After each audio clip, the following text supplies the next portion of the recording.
But you never know that you could.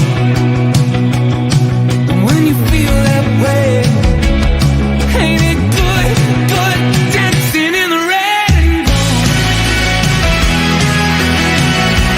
Dancing in the red and gold.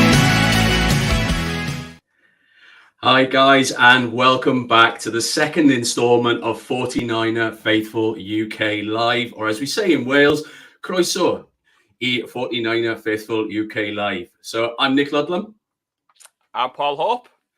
And we have another great show in store for you today. Now, the eagle-eared amongst you may have heard we've got a different song in our intro this week. It's the song is titled Red and Gold. It's a bit of an anthem at Levi's Stadium for obvious reasons. It's going to be an anthem going forward for us here at 49 Faithful UK. It's from the band Gathering of Strangers. Honestly, guys, go and check them out. They are absolutely fantastic. I've been listening to some of their stuff this afternoon as I was going through notes for the show. They've got some great songs like Antidote, Cherry Red, Lady. They're all fantastic. Honestly, I've already got them on my Spotify. They are all available there, guys. Go check them out on YouTube, Amazon Music, and of course, Spotify. They are available for us all. Now, I've been teasing it as well all week. New jersey came from Gridiron. I do have to say thank you very much for that. No, Nagy, I didn't go for a Jimmy Ward jersey. It is, of course, CMC. Who else could it be? Who else could it be? So, yeah, thanks again, Gridiron, for a great jersey. Thank you, Michael McQuaid, for sorting it out for me. And thank you to the Niners for getting it over so quickly as well. It was literally days. It was already here. So thank you all very, very much. Right then. How are we feeling today then, Paul? I'm feeling pretty damn good, buddy. Pretty damn good. How are you feeling? Much the same. A bit of a shock, that, really, isn't it? It was quite the weekend. To be honest, I thought you'd be rocking a Purdy, but I was like, he's got to have either gone CMC, baby, or Purdy. But yeah, it was obviously for me. I was at a mini meet in Stockton with Lee and a couple of other Niner faithful. You probably saw on socials, Neil Graham surprised all of us by strutting into the casino. But yeah, the game was, as Lee said last night, Nick, a game of two halves. So the first half, I think we were all a bit nervy. But that's the second half. I mean, is he a rookie? Did we draft him in the 7th round? This is it, man. All 32 teams got that one wrong. Yeah, they certainly did. Certainly did. Sorry, just like you said, blown away that Lee managed to secure the deal with Gathering of Strangers. So the simple fact, I mean, you've been at Levi's this season. So to hear that music at Levi's to then be allowed for us to use it on the 49er Faithful UK. So like you, I went and checked the band out earlier. Lee has asked, and obviously we give a big thanks to the band. Please do follow them at the socials. And I want all the 49er Faithful UK to show them the love, because that intro video, Nick, is as fire as your introduction, buddy. Thank you very much. I must be honest, while it was playing, I was there, I'm like, yeah, I like this a lot. No, it is. It's not just it's not just a plug, guys. It really is. They're a great band. They're well worth listening to. Honestly, guys, go follow them. You won't be disappointed. You really won't regret it. So it's good to see that the chat has already started. So with the new concept, Nick, second episode of 49er Faithful UK Live. So obviously, we're joined by some familiar faces, joined by some new faces in there. So it's good to see the word has got out, because I don't know about you, Nick, but I was quite impressed with last week's start. I thought we did all right, buddy. It was going okay, wasn't it? Let's be honest. What was it? The first three drives, all scores. It wasn't until I think Wisnowski had to punt. That was it. And I think that was the only punt of the day. They put the points on the board. It was looking good, but those pesky sea chickens wouldn't go away. Then there's that incident at the end of the first half, which, of course, has been alluded to somewhat on the pod as well. We know he's not Nagy's favourite player. And I don't think he was many of our favourite player when he went in the way he did, to be honest. that had me worried. There was a little bit of squeaky bum time, but second half, wow, we just blew them away. I mean, you guys at the little mini meet, you must have been barely sat down for the next couple of hours after that. Well, in the interest of clarity, I missed the Jimmy Ward incident because when Robbie kicked the field goal, I thought, I'm got the bar. All we're going to do is just kick it back and they're going to see the clock out. And when I walked around the corner with all the drinks and I just saw Lee's face and I thought, what's happened here? And then I sat down and he just went, Nadji will tell you on Monday night. I thought, what have you done now, son? So, yeah, to be fair, it was... I was worried in the context of I was at a live meet with a Seahawks fan. There was a Broncos fan. There was a Raiders fan that was just flipping both sides. He just was, whatever team was losing, he was laughing at.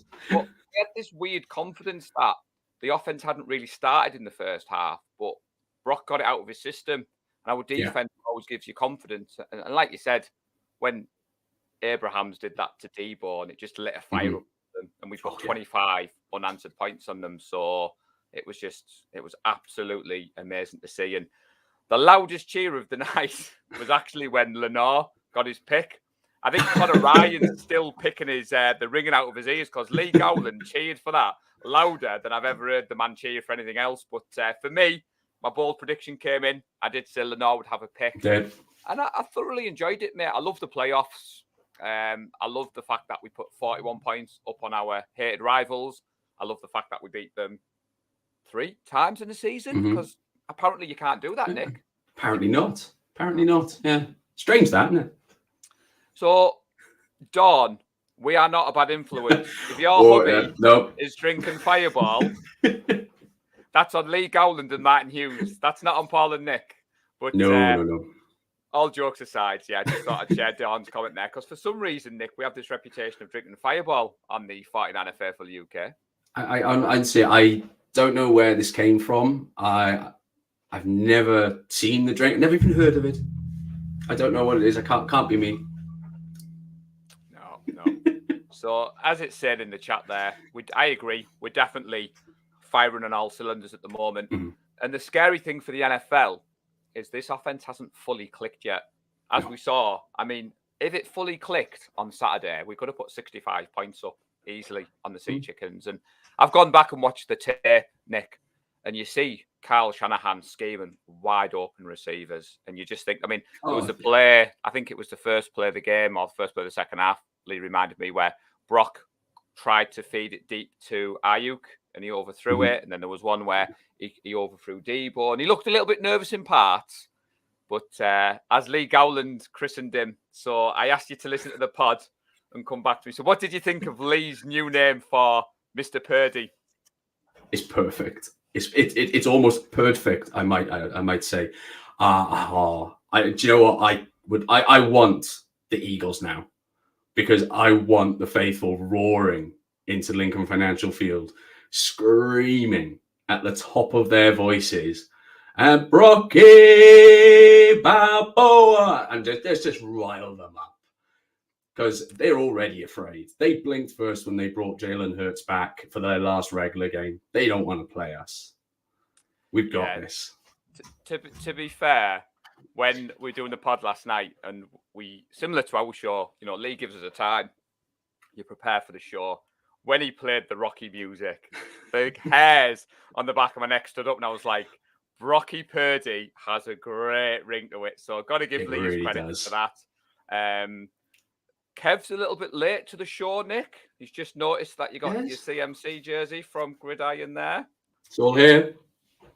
So yes, Kev, we're in a group chat, me, Nick and Kev, and me and Kev have been dying to know which jersey Nick had picked, and he would not give anything away. And then last night when you posted that picture in the group with the Photoshop, you definitely got Nadji. Nadji definitely thought you had a Jimmy Ward jersey. So it needed to be done. I do like a good tease. What can I say? So there's a comment in the group there before this on. So we don't know where the meetups will be next year. No. I know Ireland was looked at as a venue for this year until Nick Clark got involved and said the 49ers were coming across. We don't know. I'll have to speak to Lee. But obviously, we do try to move the meetups around the UK. We'll wait and see till the fixture list comes out. Selfishly, I'm hoping we're all heading to London, because that'll mean that we'll be joined by the boys in red and gold. So I would personally love to see an international series games. But if the 49ers don't come across, I'm sure we'll look at all options. But yeah, it's definitely somewhere that we're under consideration. And we are aware there's loads of 49er fans in Ireland. I know the lads who run the Ireland NFL Twitter account have been good friends of ours. And like you said, Michael McQuaid has been a good friend of the show. And the Gridiron lads have been excellent with the 49er Faithful UK. They really have. I mean, they've supported us really quite well, to be honest, in fairness. And they're doing some fantastic giveaways for the faithful here. Guys, get on it. Get on it. Go get yourself some new bling. Well, some breaking news there. Mr. Gowland, El Presidente, is saying that hopefully he's looking at either Dublin or Belfast. But you've heard it from the man himself. There's a screenshot. So there you go. You ask and you shall receive. So we've had an exclusive tonight. And apparently, I think YouTube have picked up on the copyright, possibly for the song. Apparently, it won't stop us for publishing the episode. It just means we can't pay Nadji. So you might need to cancel those flights out to San Francisco because he's heading out this weekend, Nadji, for the game. He's going to be in the gold mine that you and Lee were in. He is. Absolutely. He is going to have a blast there. Nick Clark is going to put him to work. He's going to have to earn that seat. Honestly, Nadji, if you have a voice at the end of the game, you've done something wrong. You really have. But I doubt Nick Clark's going to allow it. He's going to have you screaming your heart out. Yes. So, indeed. On that note, though, going back to the game, a lot of the other content creators have spent a lot of time talking about Brock. What were your thoughts of the game on Saturday night? Because from what I remember in our chat earlier, Nick, you fully remembered all the game. You didn't need to watch it back earlier this afternoon. No, not at all. Teetotal me, don't touch a drop. I obviously did the first half really did stick in the mind. Purdy did look nervous. He did, but it's his first playoff game.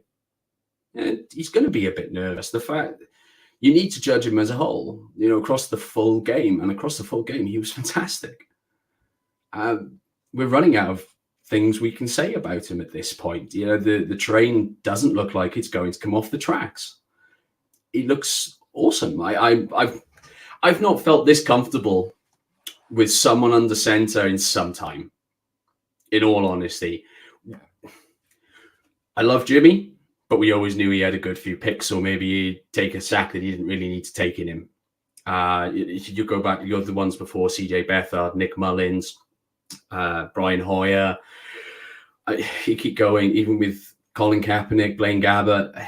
I haven't really felt comfortable with anyone under center since Alex Smith, in all honesty. But Purdy's, he's got it. The boy's got it. He's my number one going forward. So, the breaking news is it's not tonight's episode. It's the 49er Faithful UK pod where Lee's played the Rocky song.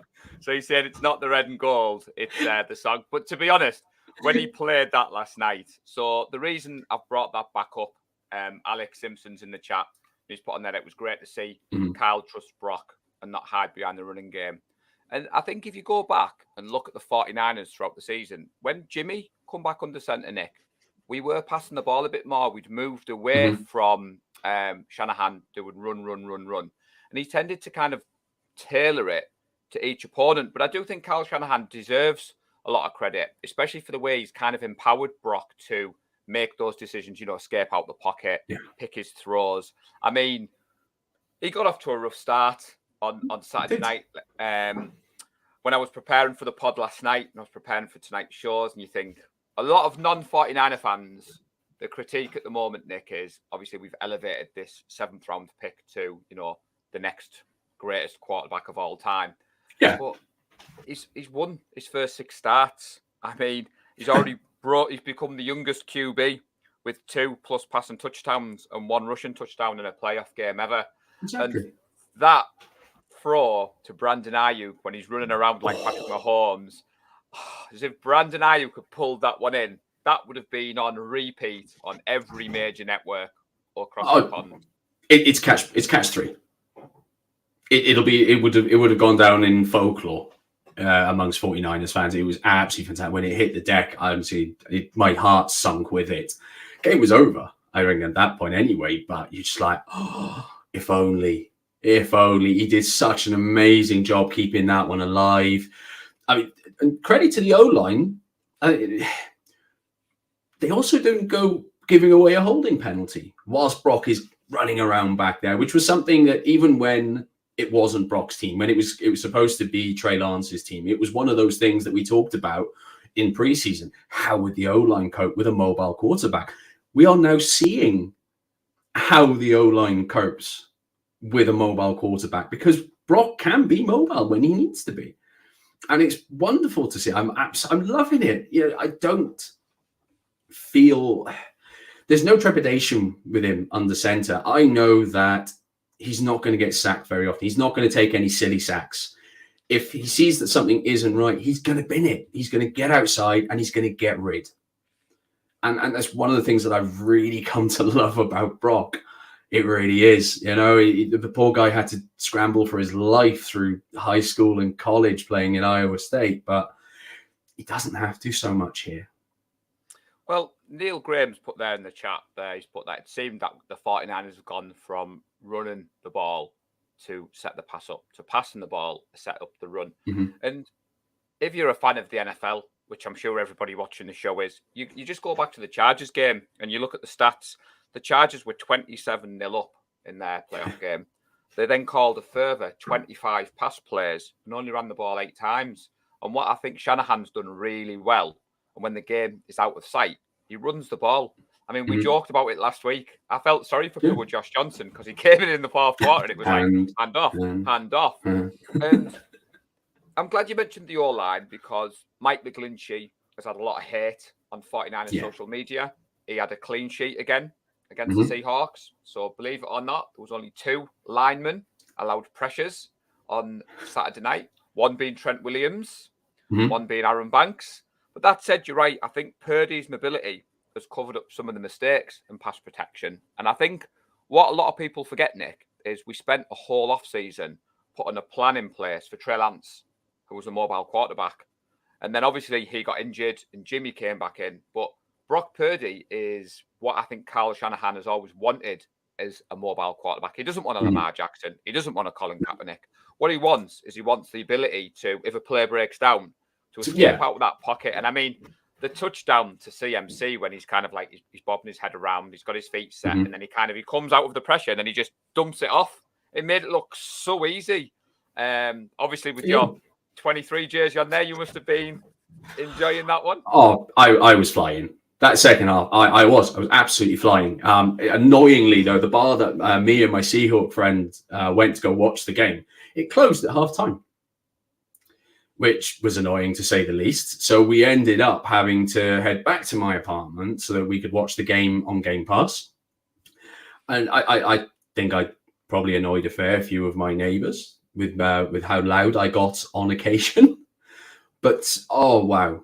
It was that all-round performance that we've been looking for. Right? We're looking for it to happen across the entire 60 minutes, not just one half. But I'll take it. We're marching on. We're on to the divisional round. You know, I'll take every win we can get at this point. Yeah, sorry, I just unplugged because El Presidente has texted me, said my sound is quiet. I have no idea. I plugged the microphone in. It works on every other show that I do. But El Presidente has high standards, so I apologise to everyone if I'm a little bit quiet. I will obviously try and fix that moving forward. You can use that booming northern voice. Come on. So as Alex Simpson put there, that his touchdown to Mitchell was good, but it's overlooked due to the Ayuk drop. Comments coming in about the Brock Express. You know, confidence is key. As Dan has said here, the O-line was supposed to be the weakest link, but they've stepped up big time this year, which again, I think the O-line have been really good this year. And it's showing on the stat sheet. Colin has come in. He didn't think we had a rough start. 10 up after the first quarter. Second quarter was shaky, but that was it. Dominated 3 quarters. I'll take that every week. Exactly, Colin. I was not worried at the meet-up. I knew we were going to win this game and win this game easily. And like I said at the start of the show, if we fired on all cylinders in all 4 quarters, we could have had 65 points, which, yeah. do you know what I mean? So, sorry, Lee's texting me at the same time. I have no idea. Honestly, it works on every other show. So apologies, people, if you can't hear me. Kev Pippin saying the play was class. Cheers, Don. Sam seems all right to you. If I knew how to turn it up, buddy, it was a gift off a friend, and he came and he installed it all. And like I said, I do Let's Talk Sports, I do Red and Gold 24/7, I do the 49er Faithful UK pod, but apologies, I am trying. So anyway, Nick, I'm off script now, so you need to take over, buddy. I've been thrown. That's all right. We got what we wanted from the game, which was a win. Advancing to the next round, that is the ultimate thing. Colin is right. I don't think we did look particularly rough. I thought Purdy looked nervous. I don't think that it was about, at the end of it, we did mention, the first 3 drives were all scoring drives right up until that punt from Mitch Wisnowski. It didn't go horrifically. We were still putting points on the board every single time we got the ball. The difference in the second half is that everything really did start to click at that point. Everything looked fantastic. Defense started turning the ball over. Everything started to come into play. And that's where we just ran away with it. The Seahawks didn't have an answer for the San Francisco 49ers at that point. It's not the worst thing for us to be close at halftime or even losing by that 1 point at halftime. Because what happens then is that good teams show up. Good teams will step forward and they will go ahead and take over the game. Bad teams will crumble. The Seahawks crumbled. They are not a great team. They could be good in a few years' time. They've got a fair few rookies. Don't get me wrong. Tariq Woolen was looking really good. Their 2 tackles, both rookies. I think they said it hadn't happened in 30 or 40 years that 2 rookies had started at right and left tackle. They're going to be decent in a couple of years' time, but they're not right now. They did what they had to do. They showed up and they took over. They dominated that second half. The Seahawks didn't stand a chance. And at the end of the game, that look on Pete Carroll's face, priceless. It looked like someone had swapped his chewing gum out for a sour ball, and I loved it. I mean, for me, the Seahawks is my main rivalry. I mean, I became a fan in 2012, and they've always kind of been that team that makes me hate them at times. So the fact that we beat them 3 times in one season, the fact that we've eliminated them from the playoffs, I wasn't overly worried about Metcalf having a big game. I mean, some of the criticism that we're facing already, and I don't know if you see it on social media, the 49ers haven't played anybody. Now, arguably, you could look at the teams we've played and you think, yes. But I was looking at the wide receivers that we've faced this year. Devontae Adams, Tyreek Hill, Cooper Kupp. 3 straight away that you think, they would be on your list if you look at the top wide receivers. And you think, I don't like this narrative if you've not played anyone. Yes, the Chiefs beat us. CMC had only just been there a couple of days, didn't know the playbook. Mooney Ward, up until Saturday, had his worst game of the season against the Chiefs. And I wasn't overly worried about Ward on Saturday night. I think maybe there was a little bit of complacency in his play because he pretty much had Metcalf in his pocket. But if you look at the stat sheet, Nick, yes, Metcalf had a big game, but none of the other receivers got over 40 yards. We shut down Kenneth Walker to 70 yards on the night. And Kenneth Walker's up there for Rookie of the Year. Like you said, the look on Pete Carroll's face. I mean, well done, Seahawks. If any fans are listening, you did win the first half of the wildcard round and you celebrated, rightly so. But it was nice to see you crying at the end of the second half. And I'm like, no bones about it. Cheaty Pete, as Lee has called him. Ta-ta for now, Petey. I wasn't overly worried that Mr. Bosa, Defensive Player of the Year, to give him his official title, had what we call a quiet game. I quite like that the roles were reversed. And King Charles was the one who hit the quarterback. The ball bounced out. I don't know about you, but where we were in Stockton-on-Tees, we were like, jump on the ball, because Nick Bosa just seemed to be standing there, and we were like, oh my God, what's going on? So it was nice that the roles were reversed. Obviously 2 turnovers on the night. If you win the turnover battle in the NFL, buddy, you tend to do well. And I was just, when full time came, the Seahawks fan was pretty much gracious in defeat. Shook hands, and obviously he was a bit like, I didn't expect to be here. And then obviously the questions turned to, who did we want to play next weekend? So obviously people tuning in will know the result of the Cowboys Buccaneers. I said last night I didn't really care. I wasn't bothered. Did you have a preference? Not particularly. I would say potentially I didn't like the idea of coming up against that Brady and Mike Evans connection, especially after the way it ended the season. They had that game where they went off. Didn't he have something close to 250, 300 yards? Mike Evans is a bit of a beast. But at the end of the day, if you want to be the best, you've got to beat the best. So who cares who we take on? I have all the confidence in the world that the 49ers can beat them. They're looking like a good team at just the right point. It's like you said, even if one of our best players, what should be defensive player of the year, and Nick Bosa has a quiet game, you have a Charles Omenihu to come in and mop up. I would like to say that when I listened to the pod earlier on, I did really enjoy the whole Omenihu through thing and the struggles that seemed to put you guys under. It just brought back memories. Do you remember that really old Wine Gums commercial? There's juice loose about this hoose. That's all I had in my head.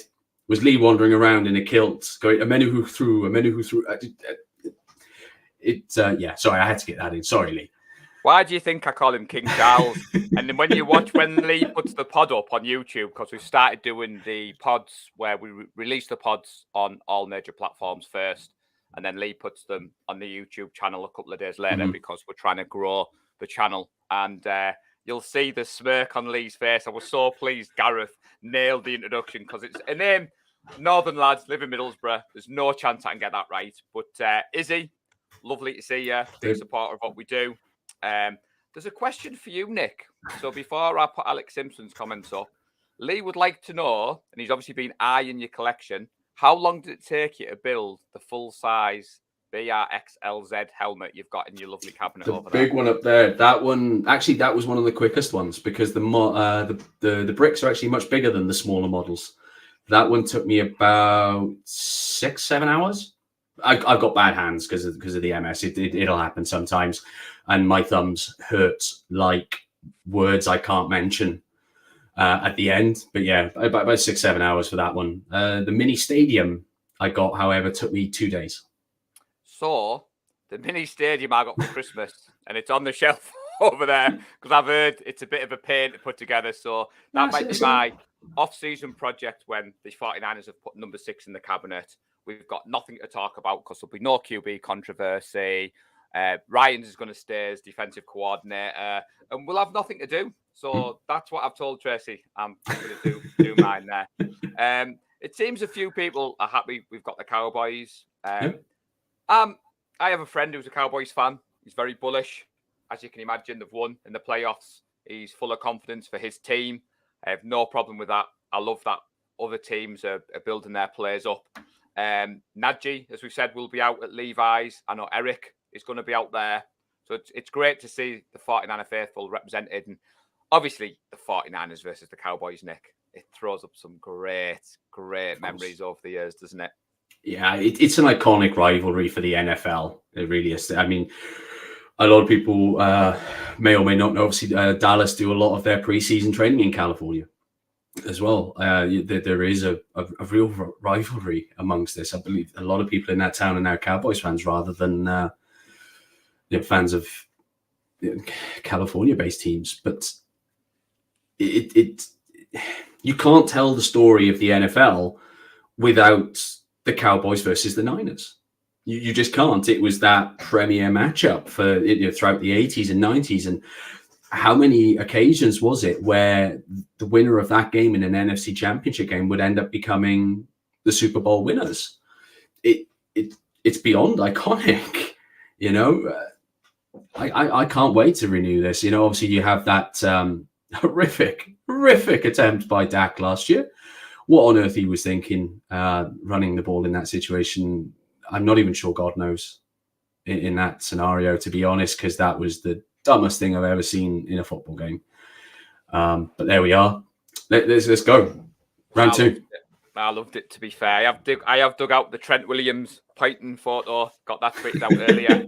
So Lee said it took him about 10 hours to do the mini helmet. Oh. Kev has said we could do a whole show on the merchandise behind him. And Lee has said, Nick, that he's looked lovingly at your balls. Behind you, pause. Very lovely, according to Lee. And I'm scared that this might not be the only camera I've got in here now. It's a family show, remember. We had some good feedback last week. Keep it that way, Mr. Ludlam. But James' comment there, I have seen Micah Parsons is ramping it up. Again, cool. Let them bring it. Yeah. They tried it last year. If you remember rightly, the Cowboys had the number one offense going into the playoff game last year. We had Jimmy G with his beat up shoulder. I would argue that the team we've got this year, Nick, is better than the team we had last year. Do you think that's fair to say, buddy? Without doubt. Absolutely. And at the end of the day, as nice as it is to roll over a bad team in the playoffs, you don't want to be going in. If you want to go deep in the playoffs, you've got to beat good teams. You've got to beat teams that are bringing it and are giving it their all as well. It's a weird thing to say, but you need the opposition to play their part. If you're rolling over teams every week, you haven't come up against it. And this, like I said earlier, people are saying that the Niners haven't played anyone. Isn't it 4 or 5 of the teams we played this year are playoff teams? How can we not have played anyone if we have that many playoff opponents throughout the season? Don't come at me with that. That's about the weakest thing you can say. All right? Just look at the teams in the playoffs. We've beaten them. All right, yeah, we didn't beat the Chiefs. But we've beaten some of the others. And we are hot. We are healthy. I back the 49ers to beat anybody at this point. Like Rob said there, I agree with Rob. So CMC and Mitchell are better than Zeke and Pollard. Debo better than Lamb. Kittle's better than Schultz. And currently Purdy looks stronger than Dak. Perfect. Melissa has asked us a question. So I think she means Lenore. So what are our thoughts on the playoff performances? And do we see him getting another interception? Well, Melissa, you're kind of a day early or a couple of days early because I cannot give that information out until Thursday night when we do our bold predictions. But it's no secret teams have been going after Lenore.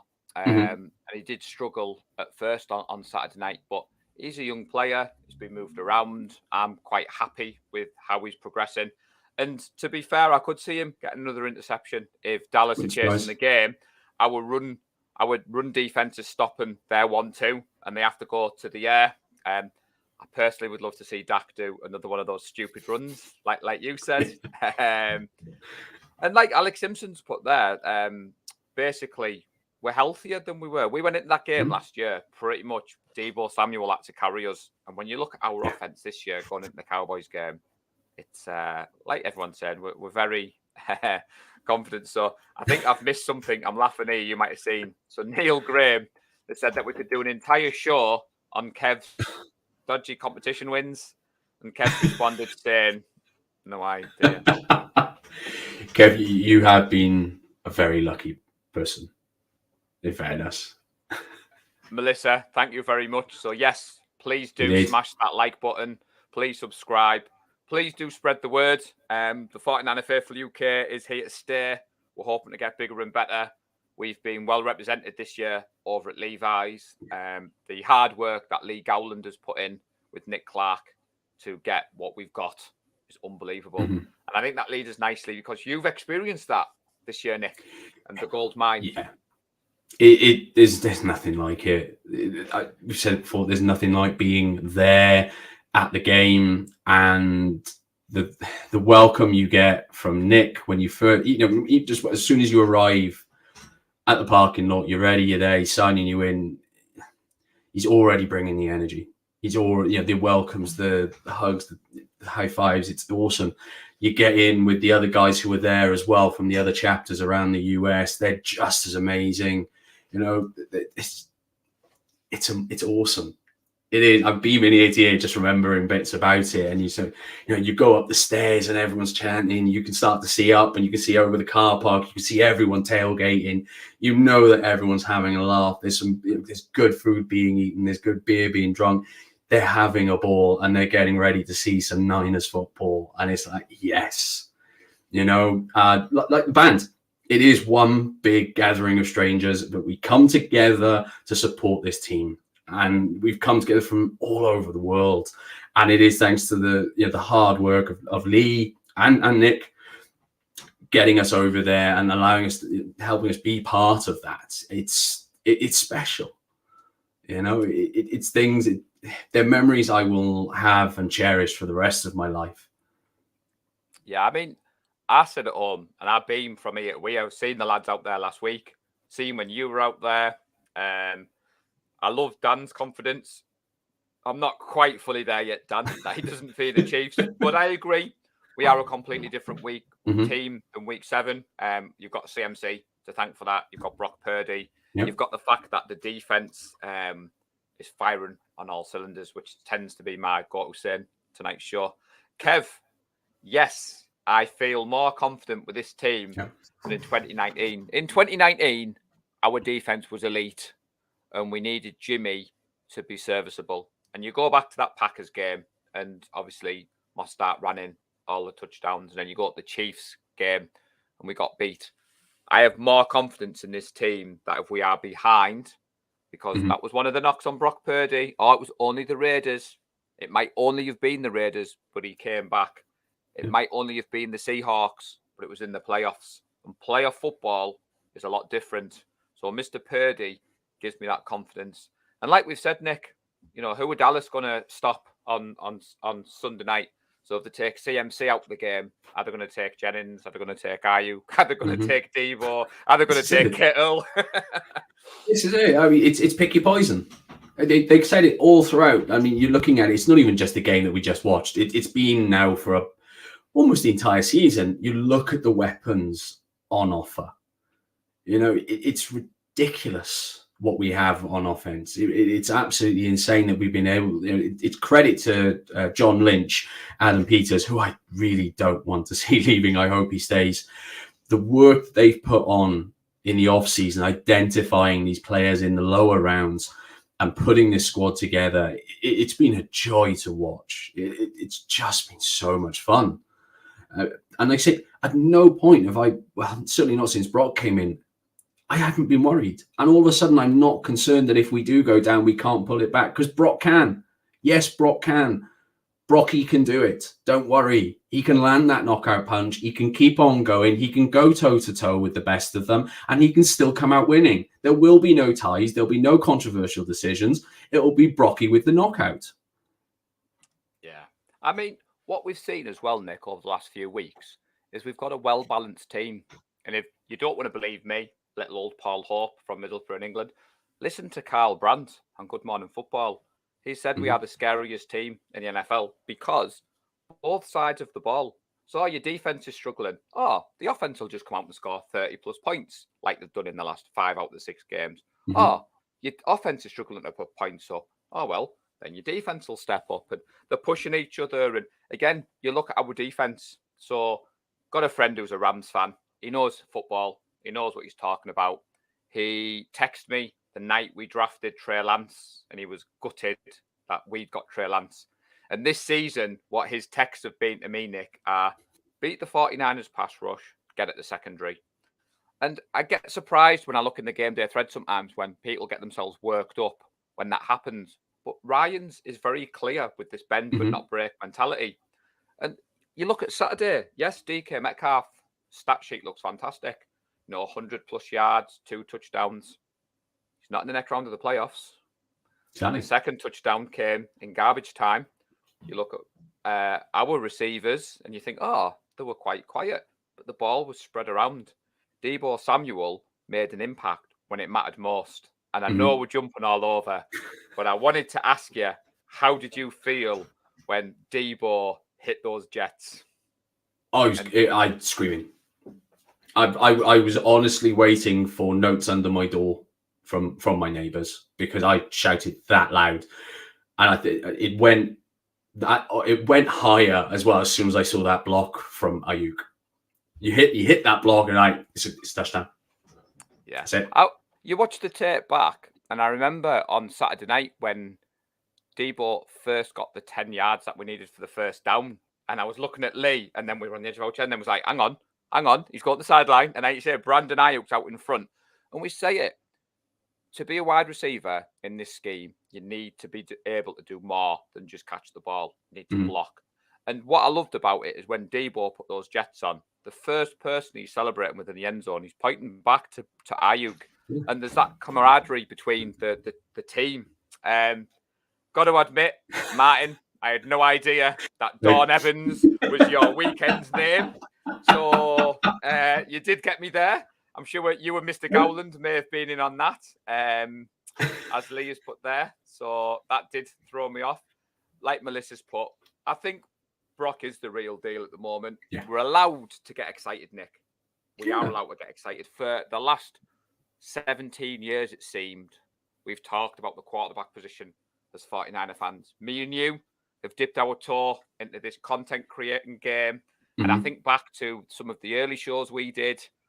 I was chuckling. I remember going on the Breezy show a few weeks ago ahead of the Saints game, and I had all my notes prepped, and we spent 2 hours talking about Jimmy G, and with Jimmy G would be the quarterback next year. And when I came off air, I said to Breezy, did not expect that to be a Jimmy G show. I thought we were going to talk about the Saints. And now I already see some people looking ahead to next year. Just enjoy the playoffs. Playoff football. Next season, we can worry about that when we've got number 6 in the cabinet. We're all on our holidays. We're all chilling in the off season, which my good lady says, there's no such thing as an off season. You told this to me last year. Now you've started your own channel. What are you talking about? I mentioned the Devo because I could see in the comments there that like there was a lot of people said the way the team responded. You know, Shanahan went to bat for his team and it fired the people up. And to be fair, interesting comment from Gary. So Gary's put that last year for him. Debo seemed a bit of a diva, but he thinks this season he's been more of a team player. I think personally, Gary, and I may be speaking out of turn, but this is just my own personal opinion. Debo's a father, and I think that helps ground you. He's got his contract. He's got the right people around him. And how can you not be a team player on this team, Nick? For me, they must go to work every day and just look around the locker room and think, this is awesome. It's good, isn't it? Is awesome. It is. Obviously, I wouldn't use diva myself either, if I'm being honest. The players are constantly told when they're let go, it's a business, it's a business, it's a business. And it's like, you can't then have a go at the player when they treat it as a business. I think that's a little, maybe a little unfair. I don't know. I mean, we've said it on some of the other shows that we've done, Nick. I had no problem with Debo trying to get paid. I mean, comparing lives. I had a colleague text me today. She's only been on my job a couple of months, and she's leaving for pastures new because she's pretty much got a significant pay rise. Fair enough. Some people in the team are unhappy. I was like, how can you be unhappy? Debo, he wanted to get paid. I'm just glad that we paid him. Yes. Martin is claiming that he's a techno numpty, but I'm not having that. He did that on purpose. I was thinking Dawn Evans. I was thinking, I'm sure there's someone in the group with the name Evans. And I was like, I ain't getting the blame for anyone's husband drinking Fireball when it turned out it was Martin himself. Doing the dirty on your wife, Martin. I mean, come on. And as Lee said here, to be all jokes aside, my good lady does put up with a lot. And she's very supportive. But I did chuckle because I did say it when we first got together in 2018. I love this game called American football, the NFL. It's only on from September to February. Just thinking, right, February onwards. But it's never over. It never sleeps. No, of course it's not. You've got the combine where you start to look at your players. Then you've got all free agency. Then the whole draft thing really starts to pick up. And yeah. So I was going to say, Nick, you have won your lovely jersey from the Gridiron guys. So myself and Lee felt it would be rather remiss for us not to do our own giveaway on I think so. 49er Faithful Live. So, before I go any further, do you think the guys watching would like a giveaway? What do you reckon? I don't know. Come on, comments. What are we thinking? Are we fancying a giveaway? Mr. Gowland, remember, went to Vegas. He was there for the draft. Mhm. The 49ers were very generous. And we do have an item that Mr. Gowland brought back himself from Vegas. So those of you that know, I'm a residency man. Lee managed to get hold of one of this year's draft caps, which he has said he's kindly donating to the show. So we're going to do a giveaway, Nick. I'm going to try and explain the details of the giveaway. So just let me get my banner up. So the rules are, you have to follow the 49er Faithful UK on YouTube. You need to do a screenshot. You also need to follow the Gathering of Strangers band on YouTube. We're trying to help them grow whilst we grow. The competition is open for 2 weeks. So you have 2 weeks from now to do a screenshot of your subscription to both. Hit up either me, Nick, the 49er Faithful UK. And then in 2 weeks' time, me and Nick will attempt to do a live draw. Never done one before. And the winner will be announced live on air, but it is for this year's draft cap. So we did think that we would like to do something just to launch the new show. I think Lee has put a certain rule in. I'll see if I can get it. You may have seen it. I did catch it as it was in there. I'm going to overrule El Presidente, Kev. You are allowed to on there. Alex Simpson. I don't think we've got that kind of budget just yet. Take up any complaints with El Presidente. He is obviously in charge of the group. But all jokes aside, it is appreciated that Lee has decided to donate that brand new draft cap. It is open worldwide. It's open to those of you across the pond. Like you said, we are trying to help the Gathering of Strangers band grow. And when Lee put together the intro video and dropped it with me and Nick, I was blown away. And like you said, Nick, I went and downloaded the song on Amazon Music because that's who we have. And I went on the YouTube account and I was like, this song is pretty epic. And I can understand why it's at the on the Levi Stadium playlist. So it's a great song. I say I really wasn't. Those aren't lines I was fed. I was reading from the thing because I forget otherwise. The songs I mentioned earlier on, they really are that good. I've got them back here. Yeah. Antidote, Lady, Cherry Red. Honestly, guys, they're well worth listening to. I've already followed them. I've liked the songs. They're going into rotation. So don't worry, Melissa. Most people that follow me on social media know I love a podcast if I can appear. So Adam, who runs Driving to the Top, is a Steelers fan. He's a big friend of the show. He's been supporting what we're doing. So he's trying to put together a bit of a crew, which obviously anytime you can talk Niners. James Evans has put on there that he doesn't believe the cap is big enough for Kev's head, which I think is a bit mean, James. I know you and Kev are friends, but come on, buddy. Everybody can see these comments. And to be fair, Dan, appreciate comments like that. Those people that know me and Nick know we're a big part of the 49er Faithful UK community. The meetups, the community spirit, the interaction on social media. I think we said off air, Nick, lockdown obviously was hard for everybody in their own right. And I think the group went from strength to strength, hence why we've gone ahead with 49er Faithful UK Live. It's something that me and you had chatted about for a long time.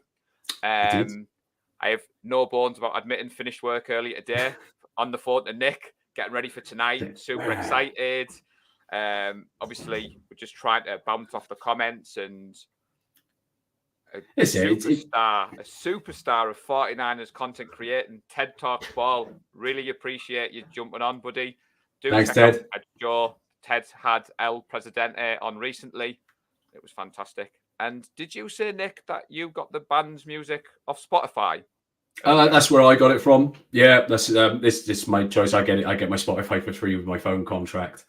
So why pay for something if I get it for free? But yeah, honestly, guys, hit that band up. They really are worth a listen. You honestly, you will not regret it. So I am going to be gracious this week, even though you are the host. I'm going to allow you, because I pipped you to the punch last week. We're at that time of the show, Nick. We are at that time of the show where you, all credit to you, when we put together this concept, Nick came up with a would you rather. And when he first explained it to me, I was a little bit confused, I'm not going to lie. And then last week, I was very enjoyed pulling the rug from under your feet. So I'm going to let you go first this week, buddy. Indeed. So, yeah, as anyone who listened to my guest appearances on the 49 Faithful UK pod, I am a jinx when it comes to scores, which is why we're not doing bold predictions and we're not doing score predictions, because we don't want to jinx the team. Let's not put that bad juju into the air. So we came up with this idea of would you rather. So for this week, we are looking to do one for offense, one for defense. If anyone happens to have one, pop it into the comments. Please feel free. But for you, Paul, I have would you rather a Juwan Jennings 99-yard receiving touchdown, or would you like a Lenore pick six?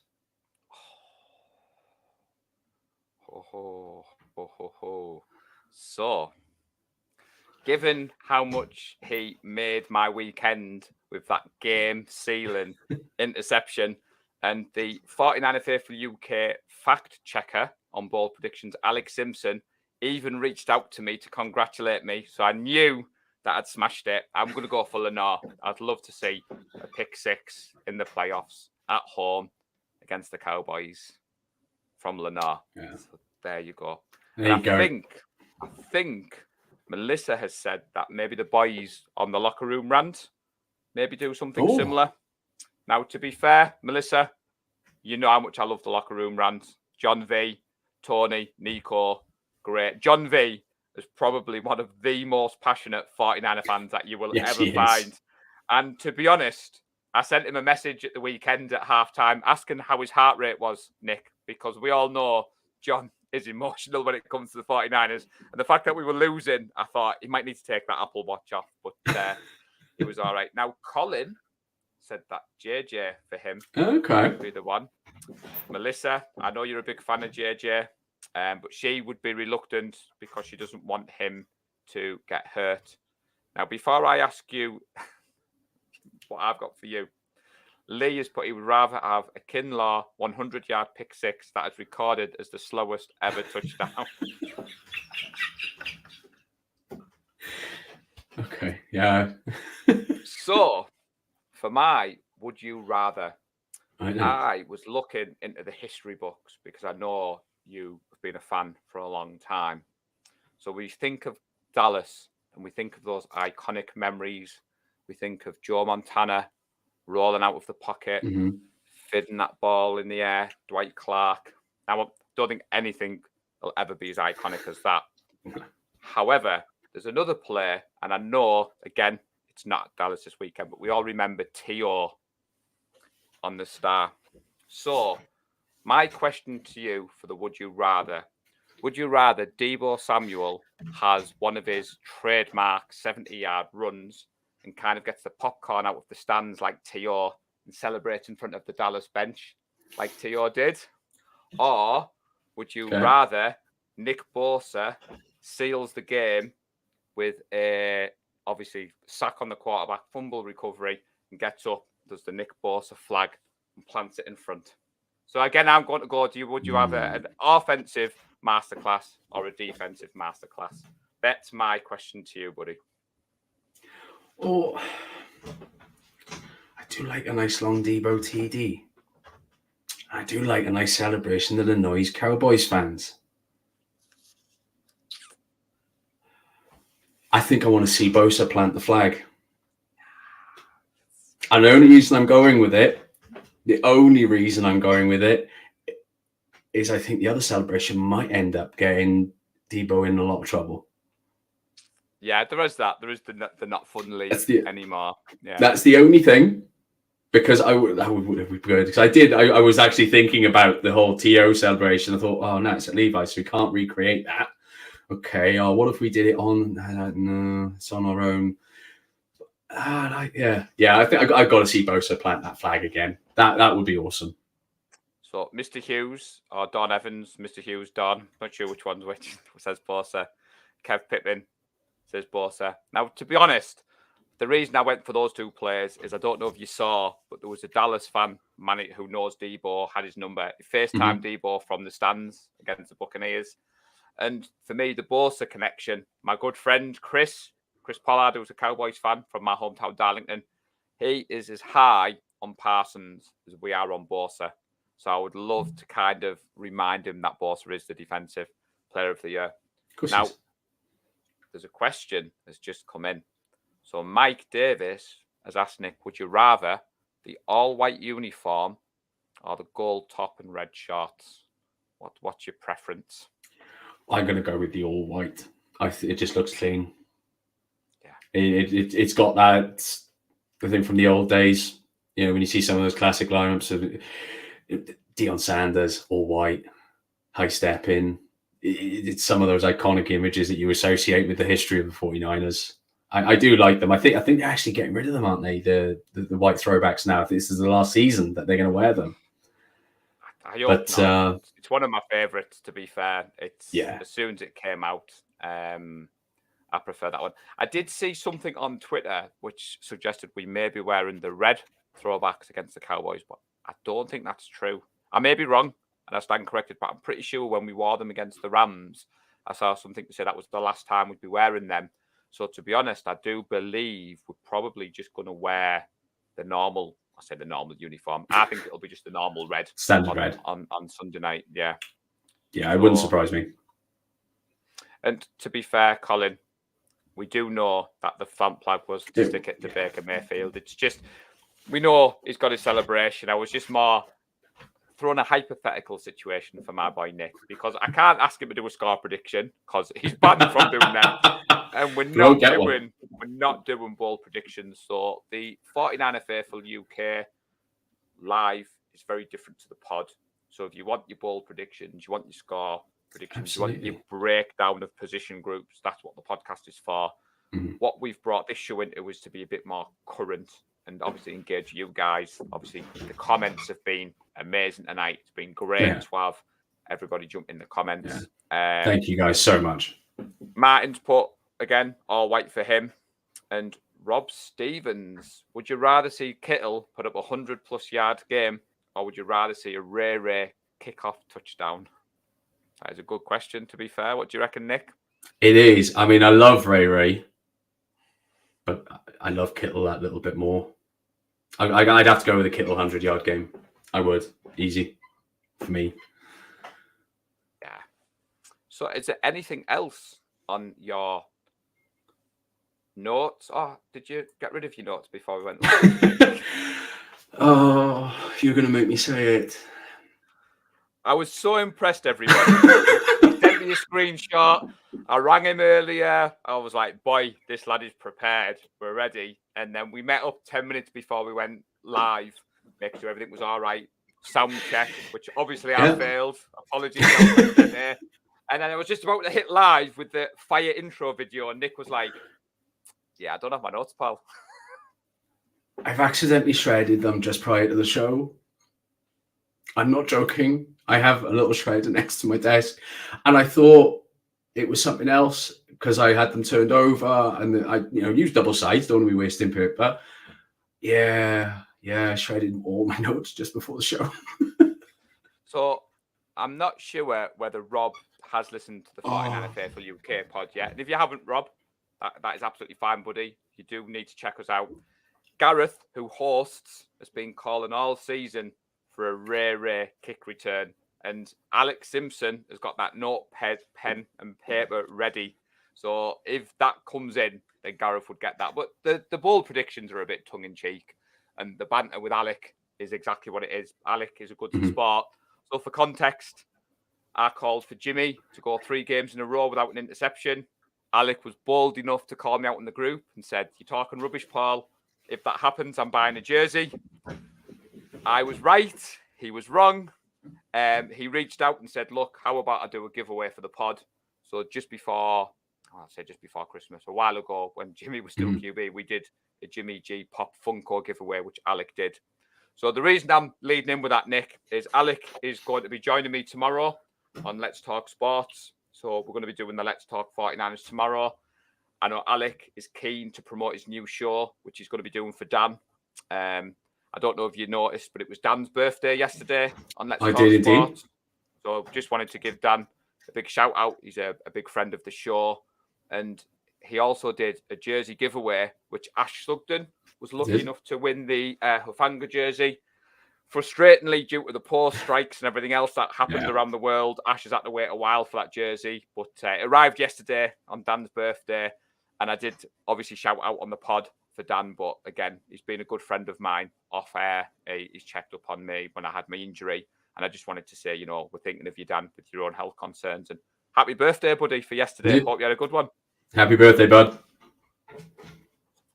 So, Mike Davies, would you rather the Giants or the Eagles in the next round? Eagles. I was going to say I am focusing on Sunday. I just want to win on Sunday and then take next week as it comes. And that's not that I'm not confident this week. I just like that mentality in the playoffs of going in one game at a time. I do think it's crazy, though, Nick, that 3 out of the 4 NFC East teams are in the final 4. Do you think the Giants, the Eagles, the Cowboys, where you think this time last year, that division was one of the laughingstocks of the NFL? Oh, yeah. I think the winner of the division had a losing record. Yeah, there wasn't much hope for them this year, in fairness, as a division. So fair play. To be fair, I'm going to go with Colin, though, so I'll kind of negate myself. If you have a choice, you want to play at home in the playoffs. I'd love to see an NFC Championship game at Levi's. Obviously, that means the potential for more UK faithful to make the journey out. Don't worry, Tracy. I am aware that it's not happening for me this year. It's not what you said off air. It'll happen one day. It will happen one day. But what about yourself? Do you reckon you could be tempted to jump on board a plane? I'm always tempted to jump on the plane every single week. I'm thinking, well, I could. I wouldn't eat for a month, but I could. But no, I very much doubt I'll have that opportunity, unfortunately. So do you have any final thoughts before we get on up out with you, Nick? We've been on just over an hour. I'm just going to do the cheeky reminder there. So please do subscribe. Don't forget to smash that like button. It means all the world to a new channel like ours. I just want to say thank you to everybody who watched last week, who has subscribed. It's been a great start. Please do set up those notifications. We are aiming to keep the show at Tuesdays, 8 o'clock. We'd like that continuity. We want to get the fan base excited on a Tuesday night. Let's face it, you're not watching anything else in the UK at that time on a Tuesday. Nah. So do please like and subscribe. And also, please do follow me and Nick at Twitter. Obviously, it's very 49ers heavy, but we definitely would be appreciative of that. But yeah, any final thoughts, buddy, before we finish off? No, it's been a great week, guys. Let's just keep going. Let's keep going. Let's crank up red and gold, and let's get ready for the Cowboys. Yeah, definitely. So we will be finishing off the week with a preview show. So I'm not sure of the timing yet because Najee is flying out to California. He did a little humble brag on the pod last night, which, to be fair to him, if it was me, it'd have been the first thing that I said. Gareth wouldn't have even been able to say, welcome to the show. I'd have just been like, I'm going. So no, I'm made up for Najee. I mean, obviously, Lee and Najee were out in Vegas for the draft. I couldn't fly due to my rubbishy injury. Not that I'm bitter about that injury. Oh, no, not at all. I still remember the conversation with the doctor, me pretty much begging him, could I not fly? And he was like, yeah, mate, you've got no chance. Just leave it. But and I know Eric is flying out over there. So again, for those guys who are heading out to the States, please do hit us up. I want to see as many pictures as possible. The guys who were there last weekend, Lee name checked them on last night's pod. Jake Goodbye, Anthony, the Pardo family. It was amazing to see the photos. It was amazing to see with Nick Clark. I was very jealous that you were with Wayne Breezy, John Chapman, and Nicholas Perrat. They're big fans of what they do. It was awesome to see them over there. And like we've got a comment here. Yeah, we don't want to see any 49er injuries. But cheers for all the comments, everybody. Thanks again, guys. An absolute blast. It means the world to us. It really does. It does. And remember, 11:30 on Sunday night is the time. Game Pass, Sky Sport, wherever you watch. The game day thread will be electric as always. So there'll be the Discord there'll be the Discord chat, will be the Facebook group. If you're unsure, hit me up in the DMs. I know Melissa had reached out and asked, can she join the group, even though she's based in the States? We are called 49er Faithful UK, but we've got many people from across the pond in our little group, and we would welcome any more.